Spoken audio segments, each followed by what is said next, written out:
ایک سوال یہ ہوتا ہے کہ اگر کوئی شخص سب اوراد و وظائف کو چھوڑ کر صرف درود پاک کی کثرت کرنے کو ہی اپنا معمول بنا لے تو اس کا ایسا کرنا کیسا ہے؟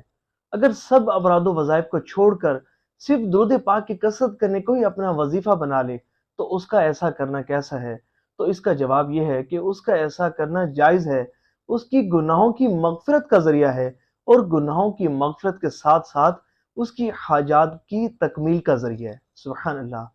جیسا کہ ایک صحابی نبی پاک علیہ الصلوۃ والسلام کی مقدس بارگاہ میں حاضر ہوتے ہیں اور عرض کرتے ہیں، یا رسول اللہ صلی اللہ تعالی علیہ وآلہ وسلم، مجھے یہ ارشاد فرمائیے کہ اگر میں سب اوراد و وظائف کو چھوڑ کر صرف درود پاک کی کثرت کرنے کو ہی اپنا وظیفہ بنا لوں تو کیسا رہے گا؟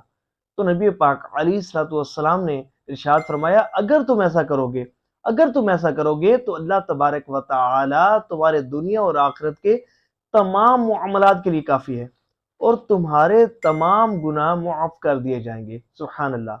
تو پتہ چلا درود پاک کی کثرت یہ گناہوں کی مغفرت کا ذریعہ ہے، پتہ چلا درود پاک کی کثرت یہ حاجات کی تکمیل کا ذریعہ ہے۔ تو اس سے ایک بات یہ بھی پتہ چلی کہ اگر کوئی شخص صرف درود پاک کی کثرت کرنے کو ہی اپنا معمول بنا لے، درود پاک کی کثرت کرنے کو ہی اپنا وظیفہ بنا لے، تو یہ وظیفہ اس کے دنیا اور آخرت کے تمام معاملات کے لیے کافی ہے، اور اس کے گناہوں کی مغفرت کا ذریعہ ہے۔